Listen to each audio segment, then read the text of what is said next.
இன்றைக்கி visitTemples.com மூலமாக சேலம் மாவட்டத்தில் இருக்கிற மேட்டூர் அணையில் உள்ள ஸ்ரீ ஜலகண்டேஸ்வரர் கோயிலை பற்றி தெரிஞ்சுக்க போகிறோம். இந்த குறிப்பிட்ட ஜலகண்டேஸ்வரர் கோயிலை மேட்டூரில் யாரும் தேட வேண்டாம். ஏன் அப்படின்னா, இது மேட்டூர் அணை, அதாவது ஸ்டான்லி ரிசர்வாயர்னு சொல்லுவாங்க. அந்த ஸ்டான்லி ரிசர்வாயரோட நீர்த்தேக்கத்துக்குள்ளே மூழ்கி விட்டது. 300 ஆண்டுகளுக்கு முன்னாடி இப்பகுதி பன்னவாடி, நெய்யம்பாடி அப்படின்னு 2 கிராம பகுதியாக அழைக்கப்படுறது. அப்போ இருந்த மைசூர் மன்னர்களால் சுமார் 300 ஆண்டுகளுக்கு முன்னால் இந்த ஸ்ரீ ஜலகண்டேஸ்வரர் கோயில் கட்டப்பட்டது.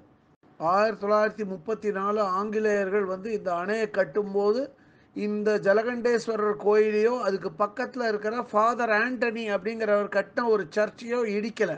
இதெல்லாம் அப்படியே நீருக்குள்ளே மூழ்க விட்டு விட்டார்கள்.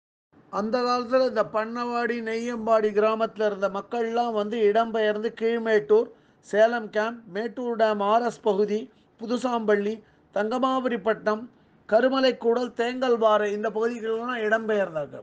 இனி இந்த ஜலகண்டேஸ்வரர் கோயிலை யாருமே பார்க்க முடியாது. அப்போ எப்போ இந்த ஜலகண்டேஸ்வரர் கோயிலை பார்க்கலாம் அப்படின்னா, இந்த மேட்டூர் அணையோட நீர்மட்டம் 70ங்கிறாங்க. ஆனால் 40-30 அடிக்கு கீழே போகும்போது இந்த ஜலகண்டேஸ்வரர் கோயிலில் நல்ல வெயில் காலத்தில் நம்ம பார்க்கலாம். அப்போ இந்த கோயிலோட கோபுரம் மட்டும் இல்லாமல் ஒரு நந்தி வாகனமும் வெளியே தெரியும்.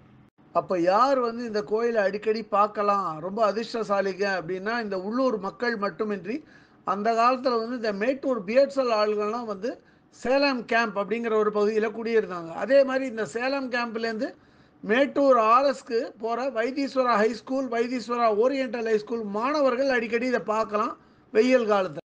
இப்போ கூட நல்ல வெயில் காலத்தில் ஒரு சிலர் பரிசல் மூலியமாகவும் நீச்சல் அடித்தும் இந்த கோயில் தென்படும் போது அதை பார்க்குறதுக்கு போகிறாங்க. ஆனால் இதை அரசாங்கம், அதாவது காவல்துறையும் ரெவென்யூ இதை தடை பண்ணியிருக்காங்க, போகக்கூடாதுன்னு. அப்போ இந்த கோயிலை எப்போ எங்கேருந்து பார்க்கலாம் அப்படின்னா, நல்ல வெயில் காலத்தில் மேட்டூர் டேம் டிஎன்இபி பார்க் இருக்குது, அந்த பார்க் பகுதியிலேருந்தும் பார்க்கலாம். அதே மாதிரி சேலம் கேம்ப்லேருந்து மேட்டூர் டேம் ஆர்எஸ் போகிற வழியில் இருக்கிற 16 கால் பிரிட்ஜு, அந்த பிரிட்ஜு மேலே நின்னாலும் இந்த கோயிலை நல்லா வெயில் காலத்தில் பார்க்க முடியும். இந்த கோயிலை பற்றிய இதர விவரங்கள் வேணும் அப்படின்னா www.visitTemples.com அப்படிங்கிற வெப்சைட்டுக்கு போயிட்டு இந்த கோயிலை பற்றிய எல்லா விவரங்களையும் ஆங்கிலத்தில் படிக்கலாம். இல்லை பிற பாஷைகளில் வேணும்னா அதிலேயே மொழிபெயர்க்கிற வசதியும் இருக்குது. அப்படியே மொழிபெயர்த்து அவாவா பாஷைக்கு தகுந்த மாதிரி படிச்சுக்கலாம் அதை. இதுவரை இந்த காணொலியை கண்டும் கேட்டும் மகிழ்ந்த பக்தர்களுக்கு visitTemples.com சார்பாக ராகவாச்சாரியின் நன்றிகள்.